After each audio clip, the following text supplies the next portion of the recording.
Right. No, I was hired by then. I'd had so much experience compared to other people. There just weren't very many trained infection preventionists.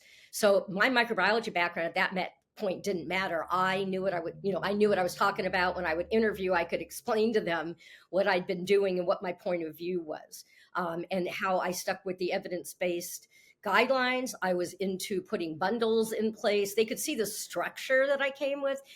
Never did anybody ever care again once I was in the role. And that's really what it is you need to, once you're an infection preventionist and you've got something to speak about of what you've accomplished, it did not matter any longer.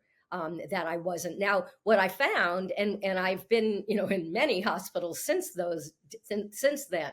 I've worked in a number of hospitals where I've walked in. So in the last 5 years, that's what I've been doing. So I've gone to a lot of hospitals. I've worked in a lot of hospitals. What you find is the C-suite is very different, and the leaders are very different.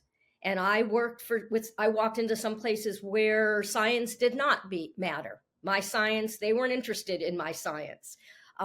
It was what they wanted me to do was stuff were things that I didn't agree with.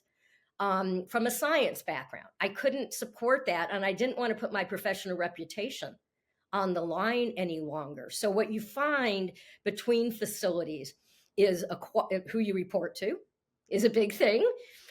That's what I find is so inconsistent. You can report to quality directors who have a background and understand infection prevention, or quality directors who think infection preventionists do what we did 30 years ago, because they come from their background is, well, that's what they did 30 years ago. You people report to the chief of nursing, and then you're just working on nursing, but you've got all these other support departments that aren't being handled.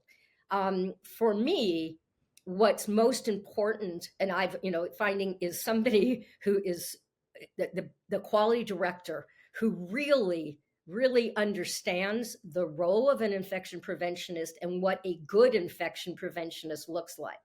And I can tell you that I have had wonderful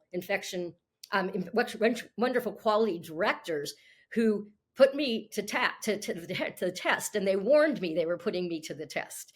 They said, sorry, but I need to prove that you really know what you're doing, because I've been burned so many times by trusting my infection preventionist who sold me up the river.